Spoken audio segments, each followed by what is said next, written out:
3D videos को हम दो कैटेगरीज में डिवाइड कर सकते हैं। पहली वो जिनमें 3D कैमरा यूज होता है एंड दूसरी जो विदाउट 3D कैमरा क्रिएट की जाती हैं। एंड इस वीडियो में मैं आपको मोबाइल फोन से दोनों तरीके की 3D वीडियोज बनाना सिखाऊंगा। लेकिन शुरुआत करते हैं 3D कैमरा से। आखिर क्या होता है ये 3D कैमरा? सिंपल लैंग्वेज में समझाऊं तो 3D कैमरा एक एडिटिंग टूल है जिसकी फंक्शनिंग एक रियल कैमरे जैसी होती है। हम इसका फोकस डिस्टेंस चेंज कर सकते हैं, डेप्थ ऑफ फील्ड चेंज कर सकते हैं, इसे रोटेट कर सकते हैं, तीनों डायमेंशंस में इसको मूव कर सकते हैं एंड और भी काफी सारे ऑप्शंस हैं। एंड जब जब वीडियो में इन ऑप्शंस का यूज होगा मैं आपको इनके बारे में डिटेल में बताता चलूंगा। तो 3D कैमरा यूज करने के लिए सबसे पहला स्टेप होता है सीन सेटअप करना। नाउ सीन सेटअप करने के लिए आपको पहले तीनों डायमेंशंस के बारे में समझना होगा। देखो, अगर आप किसी ऑब्जेक्ट को सेंटर से दाएं या बाएं मूव करते हो तो इसका मतलब है आप उसे एक्स एक्सिस में मूव कर रहे हो। एंड अगर आप उसे ऊपर नीचे मूव करते हो तो वो होता है वाई एक्सिस। एंड अगर आप ऑब्जेक्ट को आगे या पीछे मूव करते हो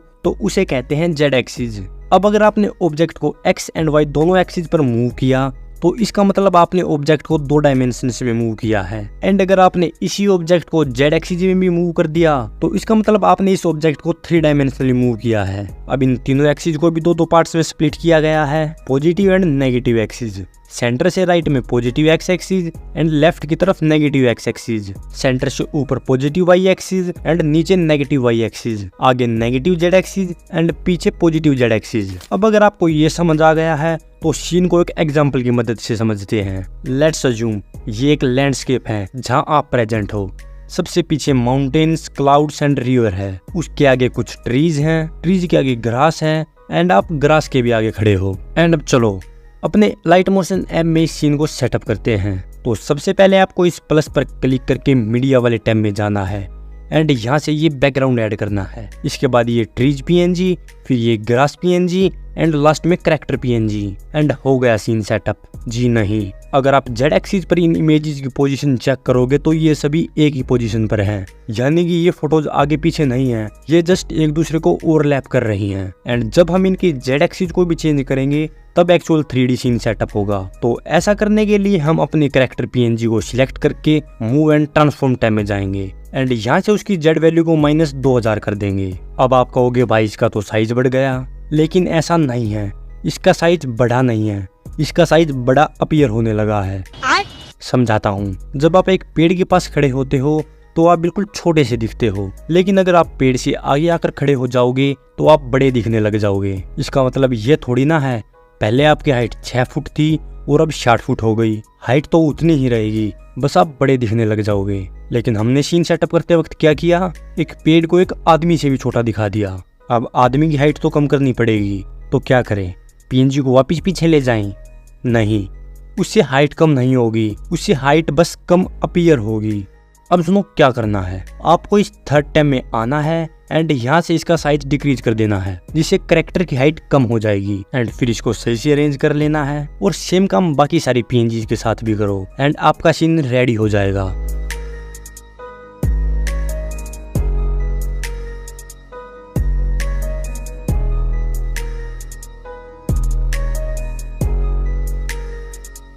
Now the next step is to add camera motion। उसके लिए इस प्लस वाले ऑप्शन पर क्लिक करके ऑब्जेक्ट और एलिमेंट टैब में जाओ एंड यहाँ से ये कैमरा सिलेक्ट कर लो। एंड इसे फ्री में यूज करने के लिए आपको एक ऐड देखना पड़ेगा। अब कैमरा व्यू ऑन करने के लिए इसे एक्सपेंड करके इस कैमरा आइकन पर क्लिक करो और कैमरा व्यू ऑन हो जाएगा। एंड अब कैमरे को मूव करने के लिए आपको इस मूव एंड ट्रांसफॉर्म टैब में जाना पड़ेगा और फिर यहाँ स्वाइप करके आप कैमरे की X and Y position change कर सकते हो। लेकिन अगर आपको कैमरे की जेड पोजीशन चेंज करनी है, यानी कि कैमरे को आगे एंड पीछे मूव करना है, तो आपको यहाँ क्लिक करना पड़ेगा। अब अगर आप नीचे स्वाइप करोगे तो कैमरा पीछे जाएगा एंड अगर ऊपर करोगे तो कैमरा आगे की तरफ मूव करेगा। बाकी अगर आपको कैमरा एनिमेट कराना है तो आपको की फ्रेम यूज करने होंगे एंड ये वो बटन है जिसकी मदद से आप की फ्रेम ऐड कर पाओगे। फॉर एग्जाम्पल मैं स्टार्टिंग में की फ्रेम ऐड करूंगा एंड कैमरे की पोजीशन इस प्रकार से सेट कर दूंगा।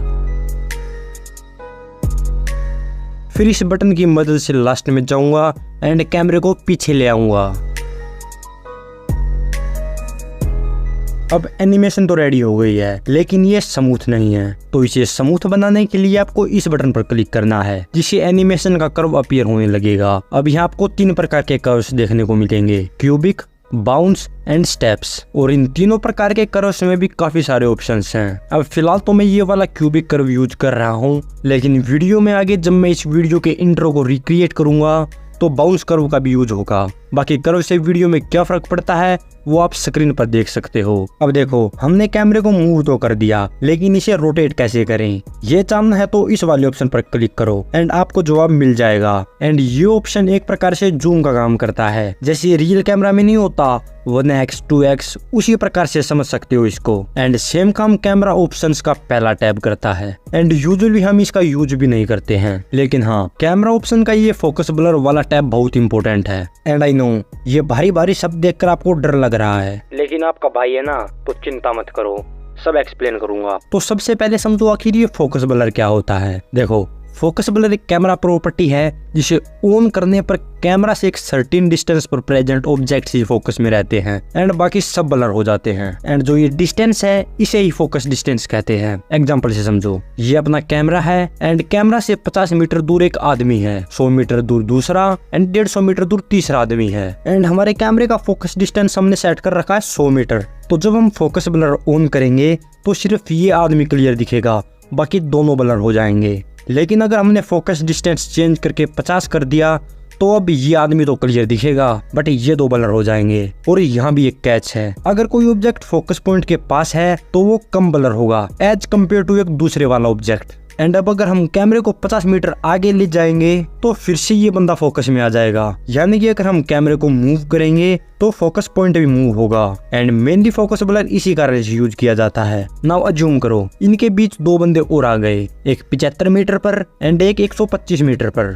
एंड आप चाहते हो कि ये तीन बंदे तो क्लियर दिखें लेकिन ये दो ब्लर हो जाए, तो ऐसे वक्त में काम आता है डेप्थ ऑफ फील्ड। जब डेप्थ ऑफ फील्ड 0 थी एंड फोकस डिस्टेंस 100 मीटर था तो सिर्फ 100 मीटर वाले ऑब्जेक्ट ही क्लियर दिख रहे थे। एंड अब मान लो मैंने डेप्थ ऑफ फील्ड बढ़ाकर 25 मीटर कर दी, तो समझो अब क्या होगा। जैसे ही मैंने डेप्थ ऑफ फील्ड 0 से 25 की तो फोकस पॉइंट से 25 मीटर आगे एंड 25 मीटर पीछे के ऑब्जेक्ट्स भी क्लियर दिखने लग जाएंगे। यानी कि डेप्थ ऑफ फील्ड एक रेंज की तरह है जिसके अंदर के ऑब्जेक्ट्स क्लियर दिखाई देंगे। एंड ब्लर स्ट्रेंथ सिंपली है ब्लर का अमाउंट कितना होगा। अगर ब्लर स्ट्रेंथ 1 है तो ब्लर कम होगा, अगर 2 है तो ज्यादा, एंड सो ऑन। बाकी कैमरे से रिलेटेड कुछ इन्फॉर्मेशन और रह गई है जो हमारे ज्यादा काम की नहीं है, बट अगर आप फिर भी जानना चाहते हो तो अलाइट मोशन की ये वीडियो देख लेना, लिंक आपको डिस्क्रिप्शन में मिल जाएगा। एंड चलो अब मैं आपको कुछ ऐसे 3D इफेक्ट्स के बारे में बताता हूँ जिनमें 3D कैमरा की जरूरत नहीं है।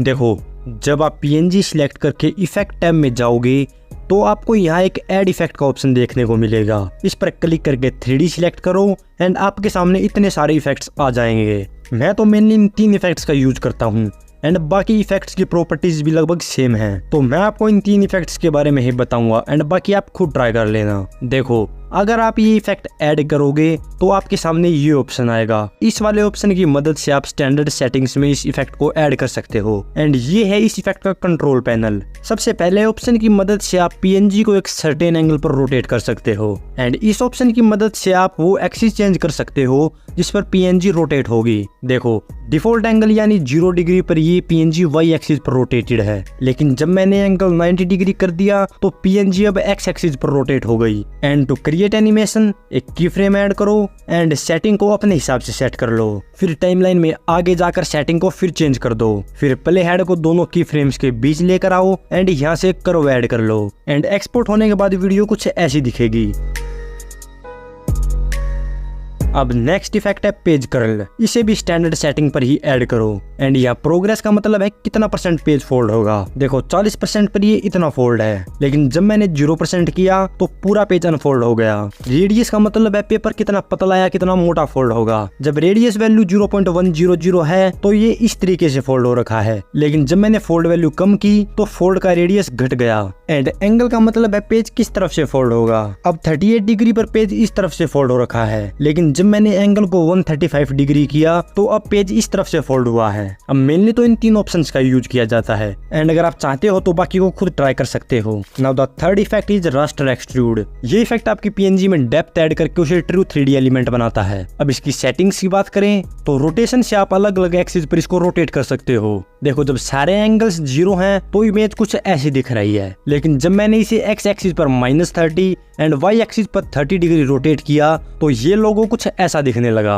अब यहाँ से आप PNG की विड्थ चेंज कर सकते हो, यहाँ से हाइट एंड यहाँ से डेप्थ। पोजीशन की मदद से PNG को अलग अलग एक्सिस पर मूव किया जा सकता है एंड स्केल से इसका साइज चेंज कर सकते हो। अब अगर लाइट सोर्स पर क्लिक करके शाइन चेंज करोगे तो इस PNG की ब्राइटनेस चेंज होगी। अब मेन सेटिंग्स तो मैंने आपको बता दी है एंड बाकी आप खुद एक्सप्लोर कर सकते हो। एंड चलो अब मैं आपको बताता हूँ मैंने इस वीडियो का इंट्रो कैसे क्रिएट किया। तो उसके लिए आपको lexica.ai नामक की साइट पर आना है एंड जिस प्रकार की इमेज आपको चाहिए वो यहाँ सर्च करो एंड ये साइट आपको काफी सारी इमेज दिखा देगी। मुझे तो ये वाली इमेज पसंद आई तो मैंने इस पर क्लिक करके यहाँ से इसे डाउनलोड कर लिया। एंड डाउनलोड करने के बाद आपको इस Adobe Firefly नामक साइट पर आना है, फिर नीचे स्क्रॉल करके जनरेटिव फिल वाला ऑप्शन चूज करो। यहाँ अपनी इमेज अपलोड करके एक्सपेंड बटन पर क्लिक करो एंड वाइड स्क्रीन सिलेक्ट करके यहाँ से इसे एक्सपेंड कर लो। इसके बाद इमेज को सेंटर में लेकर आओ एंड फिर इस जनरेट बटन पर क्लिक कर दो। कुछ सेकंड्स बाद ये आपको 3 इमेजेस दिखाएगा। सही लगे तो ठीक है, वरना इस मोर बटन पर क्लिक करके और 3 इमेजेस जनरेट कर लो एंड जो इमेज सही लगे उसे सिलेक्ट करके कीप पर क्लिक करो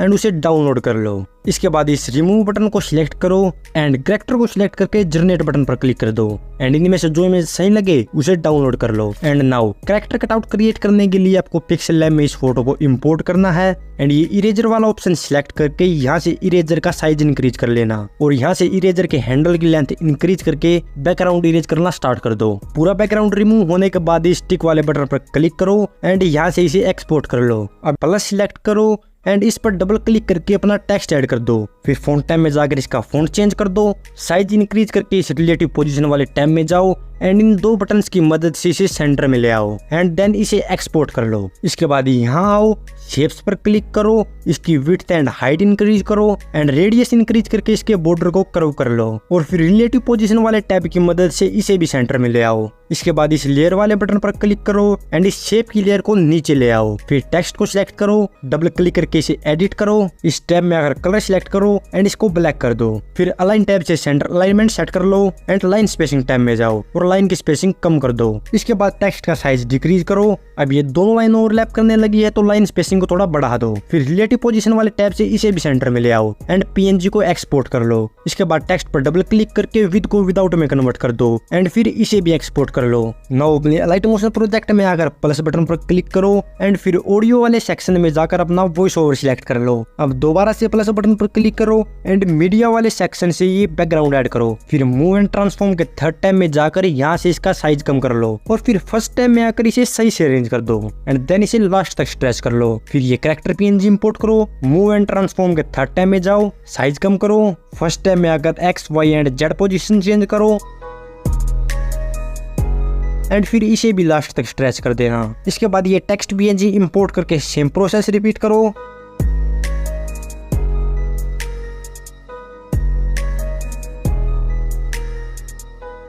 एंड सेम तरीके से इन 2 PNGs को भी अरेंज कर लो और साथ ही साथ इन्हें आगे से थोड़ा ट्रिम कर दो। फिर इनमें से एक PNG सिलेक्ट करके इफेक्ट्स टैब में जाओ, ऐड इफेक्ट्स पर क्लिक करो, देन 3D सिलेक्ट करो, ये वाला इफेक्ट ऐड कर लो, यहाँ से स्टैंडर्ड सेटिंग्स चूज कर लो एंड फिर एक की फ्रेम सिलेक्ट करके एंगल की वैल्यू को -90 डिग्री कर दो। इसके बाद टाइमलाइन में थोड़ा आगे जाओ एंड वैल्यू को वापस 0 कर दो। फिर इन 3 डॉट्स पर क्लिक करो एंड इस इफेक्ट को कॉपी कर लो। अब दूसरी PNG सिलेक्ट करके इफेक्ट्स टैब में जाओ एंड इन 3 डॉट्स पर क्लिक करके यहाँ इफेक्ट पेस्ट कर दो। अब इस इफेक्ट पर क्लिक करो एंड पहले की फ्रेम की वैल्यू से माइनस हटा दो। फिर प्ले ऐड को दोनों की फ्रेम्स के बीच लेकर आओ और यहाँ इस करो पर क्लिक करो और फिर इस फोर्थ ऑप्शन पर क्लिक करके इसे मूव कर दो। नाउ 3 डॉट्स पर क्लिक करके करो को कॉपी कर लो। फिर पहली PNG सिलेक्ट करो, इफेक्ट्स टैब में जाओ, इफेक्ट के नाम पर क्लिक करो, करो में जाओ एंड 3 डॉट्स पर क्लिक करके करो पेस्ट कर दो। अब दोबारा से ऐड इफेक्ट पर क्लिक करके यहाँ फेड इन सर्च करो, ये इफेक्ट ऐड करके आउट वैल्यू को 0 कर दो। इसके बाद इस इफेक्ट को भी कॉपी करो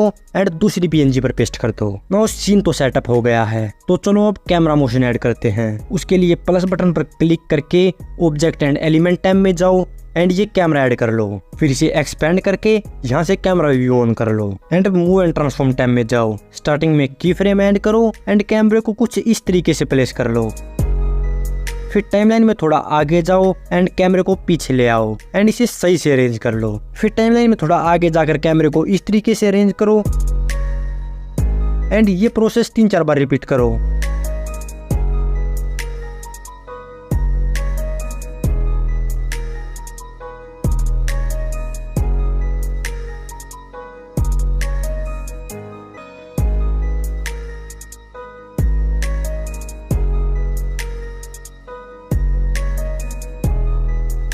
अब मुझे थोड़ी देर के लिए कैमरे को इसी पोजीशन पर रखना है, तो मैं टाइमलाइन में आके जाऊंगा एंड कैमरे को बिल्कुल हल्का सा ऊपर कर दूंगा एंड फिर प्ले हेड को लास्ट में ले जाकर कैमरे को इस तरह से अरेंज कर लूंगा। इसके बाद प्ले हेड को पहले 2 की फ्रेम्स के बीच लेकर आऊंगा एंड यहाँ से इस कर्व को सिलेक्ट करूंगा, फिर ये कर्व ऐड करूंगा एंड इसे ऐसे मूव कर दूंगा। इसके बाद नेक्स्ट 2 की फ्रेम्स के बीच जाऊंगा एंड फिर से ये कर्व ऐड कर लूंगा, लेकिन इस बार इसे मूव नहीं करूंगा एंड फिर सारे की फ्रेम्स के बीच यही कर्व ऐड कर दूंगा। लेकिन जहाँ हमने कैमरे को ज्यादा मूव नहीं किया वहाँ कर्व टाइम में जाकर ये सेकंड ऑप्शन चूज करूंगा।